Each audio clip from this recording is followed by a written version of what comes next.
आंवला नवमी का पर्व हमें कैसे मनाना चाहिए? क्या हमें इस दिन व्रत करना चाहिए अथवा नहीं? आंवले का वृक्ष क्या हमें अपने घर पर लगा सकते हैं? आंवला नवमी के दिन आंवला दान करना चाहिए, ऐसा तो सबको पता है, लेकिन क्या उस दिन हमें आंवले का सेवन करना चाहिए अथवा नहीं? आंवले के वृक्ष की कितनी परिक्रमा करनी चाहिए और कैसे हमें उस दिन आंवले के वृक्ष के नीचे पूजन अर्चन करके माता लक्ष्मी की कृपा प्राप्त करनी चाहिए? बहुत सारी ऐसी बातें हैं आंवला नवमी पर्व से इस वीडियो में हम आपके साथ शेयर करने वाले हैं। और दोस्तों, आंवला नवमी का पर्व कार्तिक मास की शुक्ल पक्ष की नवमी तिथि पर बनाया जाता है। नमस्कार, वेलकम टू माय चैनल।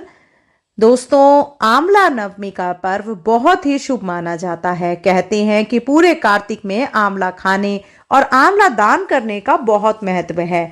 लेकिन यदि आपने अभी तक ना ही खाया है ना ही दान किया है, तो यह नौवीं तिथि का पर्व जो आ रहा है 10 नवंबर को वर्ष 2024 में, जो आंवला नवमी का पर्व है, ये 10 नवंबर दिन रविवार को मनाया जाएगा। इस दिन सुबह सवेरे से ही आपको कुछ नियम अपनाने हैं। जैसे पहले सवाल था कि क्या हमें व्रत करना चाहिए अथवा नहीं, तो देखिए, इस दिन जब तक हम पूजा उपासना नहीं कर लेते तब तक हमें व्रत अवश्य करना चाहिए। सुबह सवेरे इस दिन पूरे दिन की दिनचर्या कैसी होनी चाहिए, वो आइए एक एक चीज हम आपको समझाते हैं।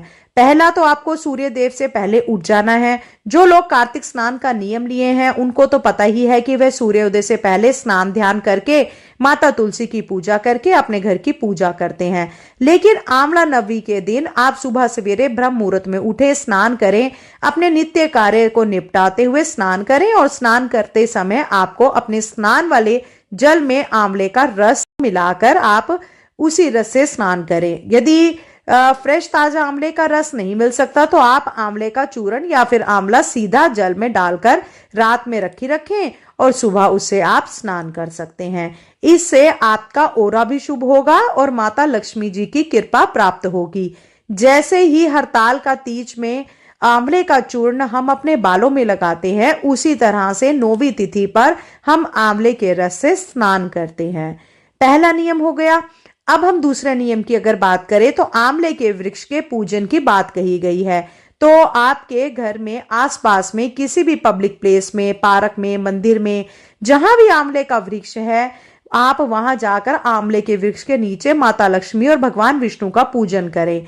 कहते हैं आंवले के पेड़ पर निवास करते हैं और इसीलिए उनके पूजन की इतनी महत्ता होती है। वैसे तो पूरे कार्तिक में भगवान विष्णु का पूजन अर्चन की बात की गई है, लेकिन आंवला नवमी से पूर्णिमा तक के ये जो दिन होता है आपने बहुत ही शुभ होते हैं। देखिए, कई बहनों ने पूछा है कि क्या हम अपने घर में आंवले का वृक्ष लगा सकते हैं अथवा नहीं। जैसे केले का वृक्ष नहीं लगाना चाहिए, अनार का भी वृक्ष हमें अपने घर में नहीं लगाना चाहिए। उसी प्रकार से आंवले के वृक्ष में भी बहुत सारे सवाल थे, तो बिल्कुल आप अपने घर में आंवले का वृक्ष लगा सकते हैं। वैसे तो काफी बड़ा होता है और एक का फल और औषधि का कार्य करता है, हमारे बहुत सारे रोगों को कम करने में सहायक होता है, वरदान माना जाता है आयुर्वेद में। इसीलिए आंवले के दान करने की बात की गई है। आपने ध्यान दिया होगा, जितनी भी औषधि गुण वाली चीजें हैं वो ज्यादा से ज्यादा दान करने के लिए कहा जाता है, जिससे अन्य लोगों को भी उसका पुण्य प्राप्त हो सके, यानी उसका लाभ हो सके। तो इसीलिए आप अपने घर में आंवले का वृक्ष लगाएं। गमले में लगा सकते हैं, छोटा ही रहेगा, और फिर आप उसका पूजन अर्चन में भी आप उसको यूज कर सकते हैं। लेकिन इस दिन आंवला नवमी वाले दिन जो है वो आंवले के वृक्ष के नीचे जो है वो उनकी छांव में बैठकर भोजन करने की बात कही गई है। तो पहले के समय में लोग बाग बगीचे में जाते थे, पूरे परिवार के साथ मिलकर पहले आंवले वृक्ष पर पूजन करते थे, उसके बाद वहीं पर भोजन बनाकर और पूरे परिवार के साथ मिलकर भोजन करते थे।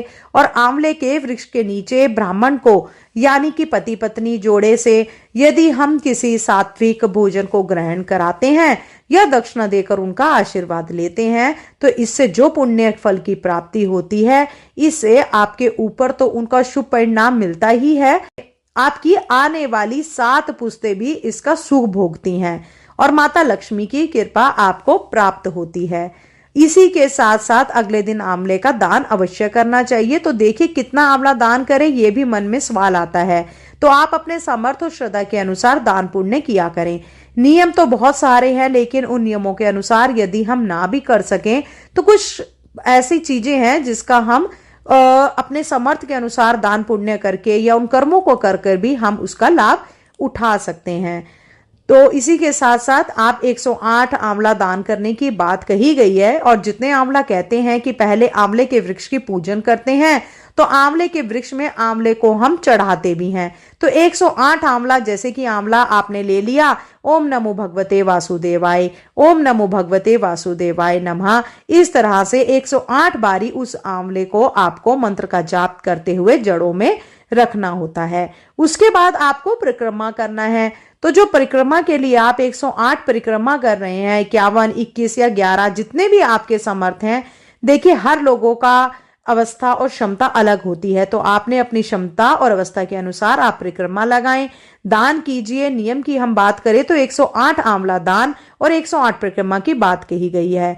जब भी हम किसी, चाहे मंदिर की बात कर रहे हो, चाहे किसी देव वृक्ष की परिक्रमा करते हैं, तो इस तरह से राइट हैंड से जाते हुए हमें परिक्रमा करनी चाहिए। जिस प्रकार से हमारी घड़ी चलती है ना, सुई, वो हमेशा सीधी चलती है, उल्टी नहीं चलती, एंटी क्लॉक नहीं, बिल्कुल राइट जो है वो हमारे घूमनी चाहिए और परिक्रमा करनी चाहिए। अब आंवले की पूजा जो है वो दान और सभी चीजें आपको पता ही हो गई। अब जानते हैं कि आंवले के वृक्ष का दान या आंवले का दान हमें करना है कि नहीं। तो बिल्कुल आप आंवला नवमी के दिन हम आंवला दान कर सकते हैं। आंवले का वृक्ष दान ना करें, आप वृक्ष लगाएं। जितने ज्यादा आप आंवले का वृक्ष लगा सकते हैं उतना ये शुभ होता है। और इसी के साथ साथ आप किसी पब्लिक प्लेस में, किसी मंदिर में, किसी रोड या नदी के किनारे यदि वृक्ष लगाते हैं तो वो धीरे धीरे बड़ा होता है और अन्य लोगों को पूजा करने में भी सहायक होता है, और उसमें जो फल लगते हैं वो अन्य जीव जंतु के पेट भरने में भी सहायक होते हैं। तो इससे आपको 8 गुना पुण्य और भी मिलेगा। ठीक है, इस तरह से आप अपने जीवन काल में, जैसे कि मैंने अलग अलग वीडियोस में भी आपको काफी कुछ बताने की कोशिश की है, तो देखिए ये चीज भी होती है कि पहले हमारे पास जो पुरखे थे, हमारे जो दादा परदादा थे, वो लोग बाग बगीचे लगाते थे। लेकिन अभी लोग हमारे घर में ही, मतलब जो है वो जगह नहीं इतनी होती, घर के लिए ही जगह बहुत सीमित हो गई है। तो आप गमलों तक सीमित ना हो करके किसी पब्लिक प्लेस में जाकर किसी पीपल का वृक्ष को लगा लें, बरगद का वृक्ष लगा ले, आंवले का वृक्ष लगा ले। इस तरह से कोई फलदार वृक्ष आप अवश्य लगाएं। 5 वृक्ष आपको अपने मनुष्य जीवन में अवश्य लगाने चाहिए। आप जैसे कार्तिक मास में आंवले के वृक्ष की महिमा है, हम अमावस्या तिथि पर पीपल वृक्ष या बरगद वृक्ष को लगाने की बात कहते हैं। तो इस तरह से आप अलग अलग तिथियों पर अलग अलग वृक्षों को भी लगाकर अपने पुण्य के फल को बढ़ा सकते हैं, अपने कष्ट को कम कर सकते हैं। तो इस तरह से हो गया। अब दोस्तों, कुछ विशेष तिथियां होती हैं जिस पर हम आंवले का सेवन नहीं करते, आंवले का त्याग किया जाता है। तो कुछ तिथियां और कुछ वार भी होते हैं जो प्रमुख वार हैं, हम उसकी बात कर रहे हैं। रविवार के दिन हमें आंवले का सेवन नहीं करना चाहिए।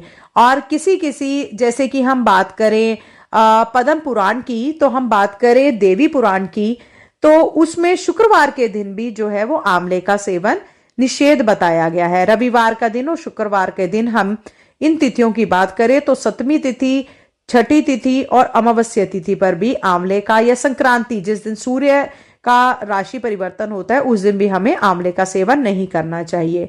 तो देखिए, अब अन्य दिन जो लोग ध्यान नहीं दे पाते हैं, लेकिन जब यह आंवला नवमी है तो हमें पूजन करेंगे, आंवले का दान करेंगे, लेकिन हम आंवले का सेवन नहीं करेंगे। प्रसाद के रूप में आप रखेंगे उसको, अगले दिन यानी कि 10वीं तिथि में आप उसका सेवन कर सकते हैं।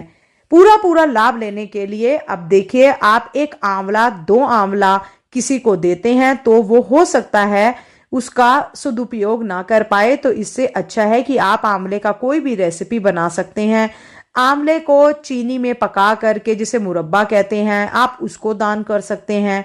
आंवले का अचार बनाकर, सात्विक अचार बनाकर आप उसका दान कर सकते हैं।